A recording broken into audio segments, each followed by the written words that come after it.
morning to everyone. I'm just going to start sharing our presentation, and we've broken it up a little bit so that, it makes it easier for us to see. Basically, today we're going to be discussing this case that we saw, which is about a Pontine infarction. And so basically we're talking about sort of a holistic kind of care of a patient. And I know we got a lot of stuff on the slide, but I just want you guys to focus on, these illustrations and just sit in for the ride. So basically, we'll divide this into case presentation and the learning objectives. So what we got here is basically a 70-year-old male who came to us with some complaints of shortness of breath, lethargy, fatigue, and associated nausea. And he was just having those on and off for a week. And on our initial evaluation, he was having these left-sided crepitations, hypoxic in the ED, and sort of had a low sodium, but usually that was correlated with his baseline being about 125, and you can see it's 127 here, right?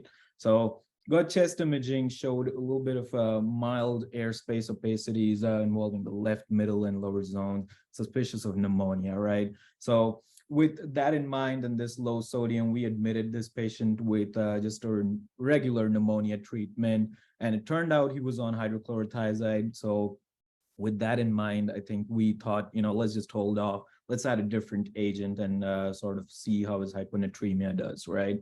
So that was the initial presentation. The next morning when we saw this patient, basically he was just turned around completely. He improved a lot. And, he did complain of some blurred vision when I went and saw him, but during rounds, he was completely improved. No oxygen requirement, nothing at all. And, our plan sort of then goes to, okay, we can probably discharge this guy, right? And so we did have your physical therapy evaluation and the regular gist of stuff before we have a discharge, right? So we got case managers waiting a discharge and stuff. And it seems like he was really unsteady during that evaluation, right? But overall, when we looked at this patient, his pneumonia had improved. He was still a little unsteady, but his sodium had already improved to 131 from 127. So we were thinking this guy is pretty much good to go. Change his hydrochlorothiazide to amlodipine, and we just gave him a discharge, right?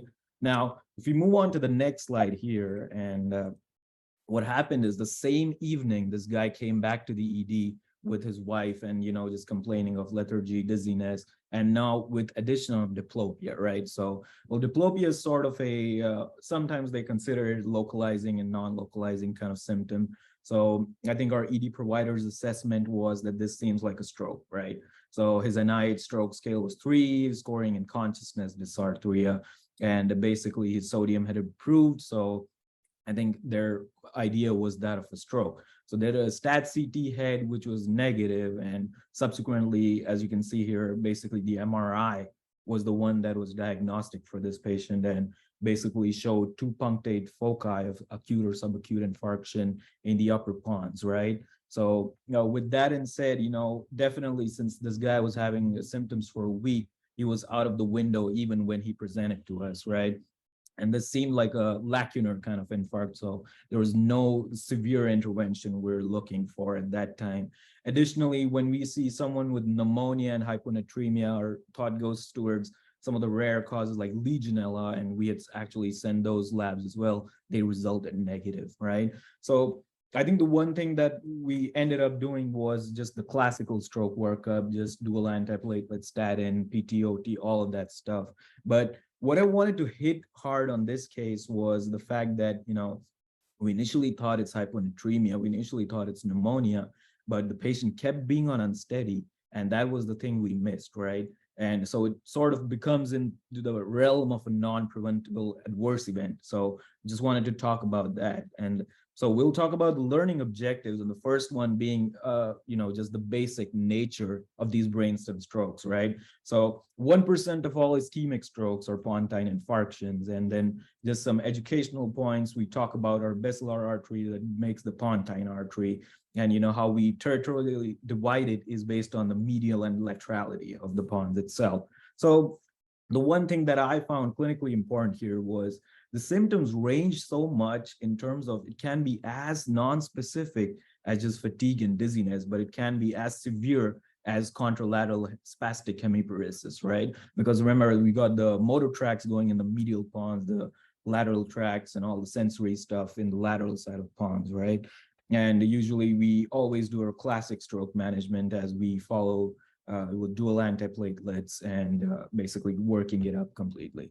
So I think by far, before I end here, the next slide is possibly the most important one. And that is, and we've all seen this, the Swiss cheese model. And basically what the Swiss cheese model does is shows us that there are layers in healthcare, and these layers are designed so that we sort of have them as a barrier against a bad outcome or an adverse outcome for a patient, right? So if we take a look at this, and actually the Swiss cheese model, they started using this in engineering, military and stuff in the 70s, and then about in 2000s adopted that in healthcare. So if we take a look from all the standpoints of this case, the first thing that falls through the cracks, as I like to say, is first it's the nature of brainstem strokes being so occult, right? The next thing would be the concomitant pneumonia this guy had, which I guess to some extent does put a bias in us that, okay, this guy came hypoxic, just had an oxygen requirement, admitted for pneumonia. The other thing was that hyponatremia, which of course, makes us think, okay, his fatigue can be attributed to that, his lethargy can be attributed to that. So that was another, breach in that gap. And then of course, the next day we talked about the recovery of symptoms. He just improved and was all good the next day. And sort of going on to the lower layers, it's sort of the PT and case management. We were always having those guys wetting our discharges and making sure everything's okay. But we should have sort of paid more attention to, how we're taking a look at that patient, how unsteady they are during that evaluation, right? And that's something to that. And the final gap, what I like to think is always a communication gap, right? Always we could have done something better to communicate with this patient. So with all that said, I think, this just shows a good example of a holistic care and, sort of how you want to take a look at the entire picture when we're sort of managing these patients. So, and of course, got some references here, but I think I just want to end here at this slide because I think this by far is the most important part. And of course, I'd love to have some questions and discussion.